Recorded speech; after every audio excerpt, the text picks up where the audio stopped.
Actually, he is a disabled person. He is physically handicapped. He is asking whether there is any intention of the God, or there is any verse or any sayings of the prophet Muhammad. What is the criteria for God to create handicapped or disabled persons?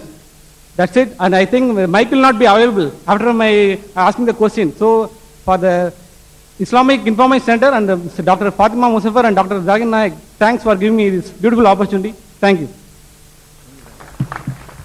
The brother asked basically two questions. The first part of the question was regarding comments on Osama bin Laden. The second part was, what is the reply that God Almighty has created disabled people in the world? The first question, that why should Osama bin Laden be linked with Islam? Islam is different, Osama bin Laden is different. And what are my views regarding Osama bin Laden? Brother, as far as Osama bin Laden is concerned, I personally have not met him. I don't know him personally. And this question was asked to me in Australia when I was there a few months back in Perth, that do you consider Osama bin Laden as a terrorist? So I gave the same reply, that I personally don't know Osama bin Laden. I don't know him. I haven't met him. If you are going to ask and say that based on the news that I get from the media, whether it be BBC, CNN, etc., then if I agree with that news, I have no option but to label him as a terrorist.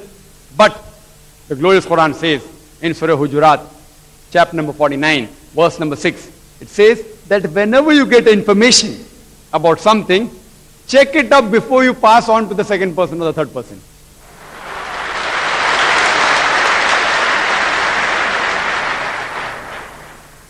As far as Osama bin Laden is concerned, I don't know him personally, I haven't met him. I cannot base my answer just on the news reports, unless the news reports are verified. But one thing I can say for sure, that he was always called as a prime suspect on CNN. Prime suspect, till today, prime suspect. Prime suspect number one. No proofs. Proofs, according to a normal human being with a little bit logic, the proofs given, there were no proofs at all. What were the proofs? I am not here in favor of Osama bin Laden. He is not my friend. I don't know him. I am neither saying he's good, I am neither saying he's bad. But just to say on the prime suspect and just on suspicion to attack a country which is one of the least equipped country in the world. Quran says in Surah Hujurat, chapter number 49, verse number 12, avoid suspicion. For in many cases, suspicion is a sin. It says that. And this question was posed to me by the Vice Consul General of USA in Perth, that do I consider Osama bin Laden a terrorist, and who is the real terrorist? And the reply of mine came as headlines on the newspaper in Perth, which I feel I'm thinking twice whether should I repeat that answer here or not. The reason is because I don't want to offend any of our guests that has come. He says that with proof, who should be the terrorist? And I told that Vice Consul General of US that as far as whatever knowledge I have, based on the reports of CNN and BBC, I cannot say that he is a terrorist at all. I am neither saying he's good, neither I am saying he's bad. Otherwise tomorrow you'll have the police doing inquiry on me that another accomplice of Al-Qaeda. And we have there in Bombay a person caught up as accomplice of Al-Qaeda. So neither I am in his favor, neither I am against him. I don't know. So based on that, you cannot just attack unless you have proof, unless you have solid proof. Yes, the proof that we have is the country which is the most advanced in the world. The country which is the most advanced in the world, I'm sorry, I'm referring to the USA, attacking a country which is the least equipped, just on hypothesis. Imagine if you go to the USA, if you go on the internet, the USA American citizens themselves, they have 100 other hypotheses for who is the person who was responsible for 11 September. Do you know that? You go in the internet, you find Americans, I'm not quoting non-American sources, American journalists, American historians, they have given that this thing could not have been done by bin Laden. A person, imagine how could he get so equipped? The CIA, which has a budget of billions of dollars, the FBI has a budget, it's not possible.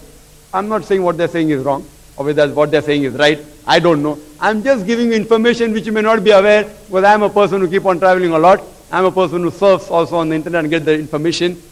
Some of the people even said, again, I'm not saying what they're saying is right, but some of the people said that George Bush himself did it. Now, do you mean to say just based on this assumption, if I say that he is the main culprit, hand him over to me, other than bombard America, you'll call me a lunatic? If I tell that George Bush is the person who did the World Trade Center, give him to him, other bombard your country, you will call me a lunatic. So based on that, what we know, we surely know that on CNN and BBC, war on terror, war on terror, war on terror, and I gave an indication that it is the few political people for their own political gains, that you find that they divert the issue. And there have been reasons given by Americans why it was done, for oil, for this, for X, Y, Z reason. Anyway, I'm not saying what they're saying is right or wrong. I'm not saying that. I'm just giving information. But what we can say, that imagine using full army against a country which is one of the least equipped. Surely it came on the headlines. I'm sorry to hurt anyone's feeling. I said, for definitely what we have proved, that if someone attacks an innocent country, even if suppose hypothetically Osama bin Laden did it, hypothetically, I agree with it. How can you attack a country? How can you kill tens of thousands of people for one man? How can you do it?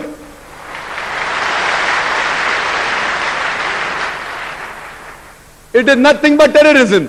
And I said that according to me, if you base on the reports, what was said by CNN and BBC, if you agree that George Bush waged a war against a country least equipped, I say according to me, number one terrorist, it came as the headlines of number one terrorist according to me was George Bush.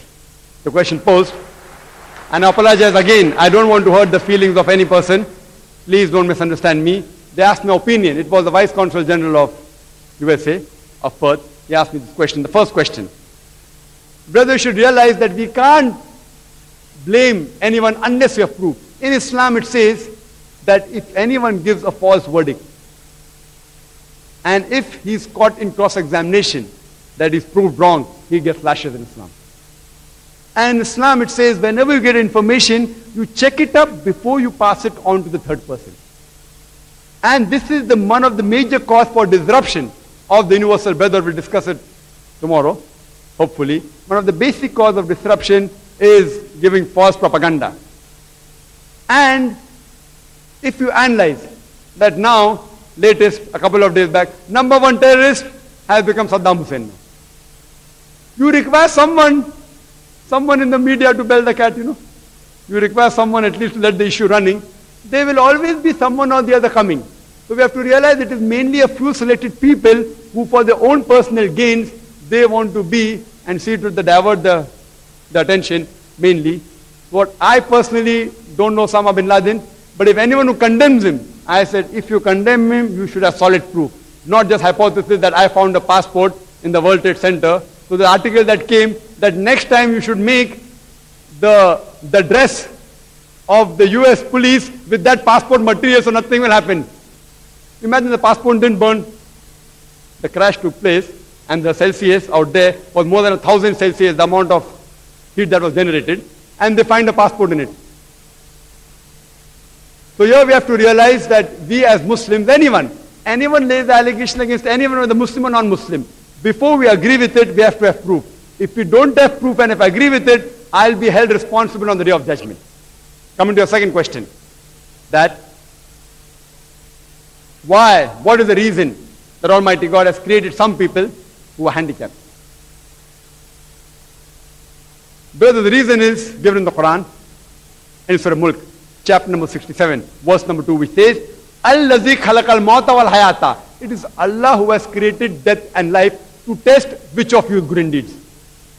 Now this question posed by you, brother, that why were some people created handicapped, some poor, some people were defective, congenital heart disease. This question even troubled the philosophers of Hinduism. And that's the reason the Hindu philosophers, they came up with a philosophy known as samskara, the cycle of birth and rebirth. If you read in the Vedas, I'm a student of comparative religion, Veda speaks about Punna Janam. Punna means next, Janam means birth, next birth. Even the Quran speaks about life after death, but nowhere does the Vedas speak about life then death, life then death, life then death. There is no cycle. But because the Hindu philosophy is based on the logic karma, Every karma, based on dharma, it has an action, has a reaction.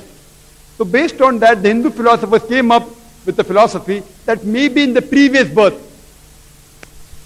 these people, they did some evil thing. That's the reason in this life they're born handicapped. Though this is not mentioned in any of the verses of the Vedas. Veda is supposed to be one of the most authentic scriptures of the Hindus. And you find nowhere in the Veda is mentioned. Only Purna Janam is mentioned, which means next life, which also the Christians believe, which even the Muslims believe. Because they could not give the reply why some people are born deaf, some people are born with heart disease. They came with a philosophy and a logic that human beings, they die, then they keep on changing forms. And if you did some bad deeds in the last life, in this life you are born handicapped. And they say that if a person does good deeds in next life, he will be born on a higher level. And the best level of living creature is the human being. If you do bad deeds in this life, next life you may be born as a lower being, maybe as a cat or maybe as a dog, as a lower being. If you do good deeds as a higher being. I ask this question, that today crime in the world is increasing or decreasing? Increasing or decreasing? Increasing or decreasing? Increasing. Unanimous decision. Increasing. Today the population of human beings in the world increasing or decreasing? Increasing. If I agree with the logic that good deeds make you an inferior being, then the population of human beings should decrease.